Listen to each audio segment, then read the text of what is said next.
Hi, Aquarius. This is Catherine from Catherine and Energy. We're going to be taking a quick look at the energy for the new moon in Taurus on May 19th for our Aquarius sun, moon, and rising.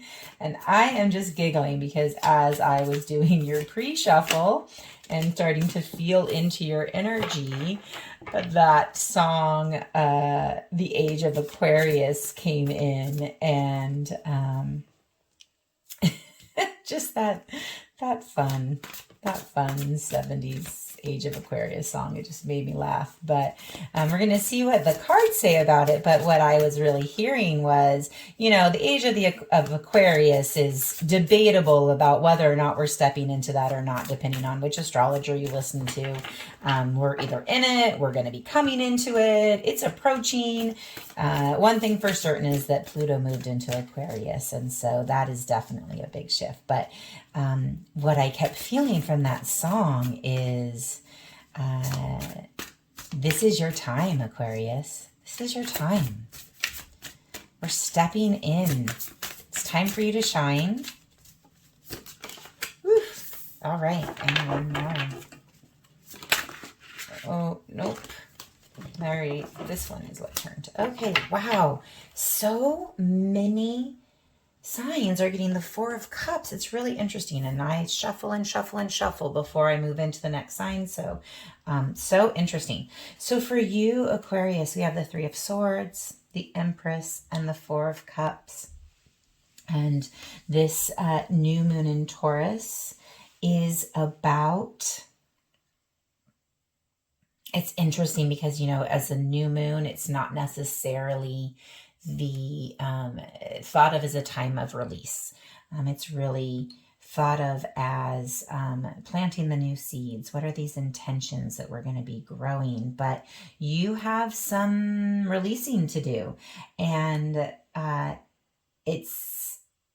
feel like over the 2 weeks from the new moon to the full moon in Sagittarius is where you're going to be coming into the understanding of how important it is to release whatever this pain is that you're holding on to. Like a suffering. Where are you allowing yourself to suffer? Because, suffering is optional. That is what one of my mentors likes to say. Suffering is optional. We get to choose how we're going to go through this experience. And you have the power of the Empress to create your world. You get to create your world. You get to create how you're going to experience this. You get to create the bounty. Look at this owl. So striking to me. Carrying in the star that shines above everybody.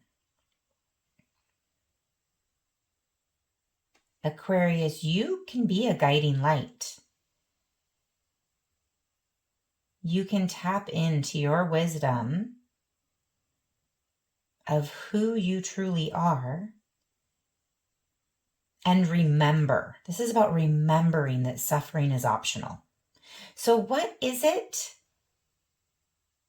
that needs to be let go of? I'm getting pulled back to the lunar eclipse that we just had in Scorpio. That would have squared your Aquarius placements. And, that was about release and letting go.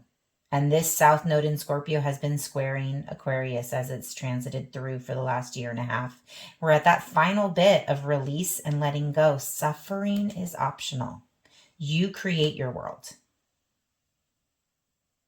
And so take the opportunity over the next couple weeks to process your emotions and come into alignment. Come into this quiet contemplation. Let's use this Taurus cycle to move from suffering to emotional release and trusting in spirit.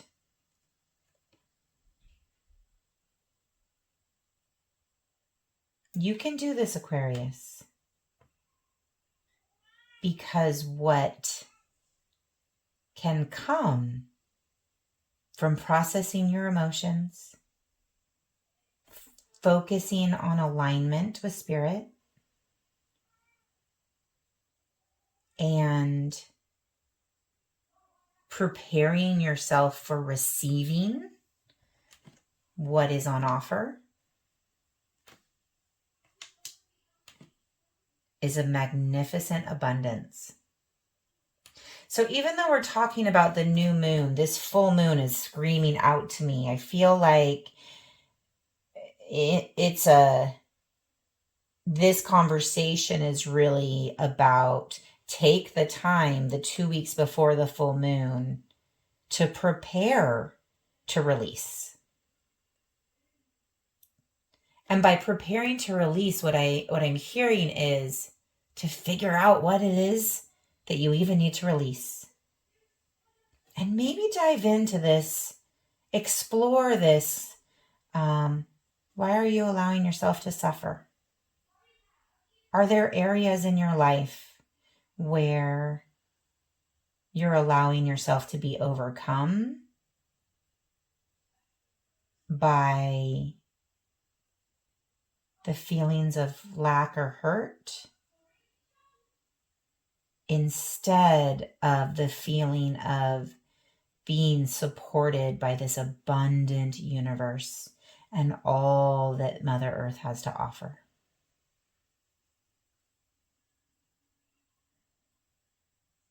It's a time for reflection over the next 2 weeks, Aquarius. All right. All right, Aquarius, if this resonated with you, please leave a message in the comments. I'd love to hear about it, and I will be seeing you soon.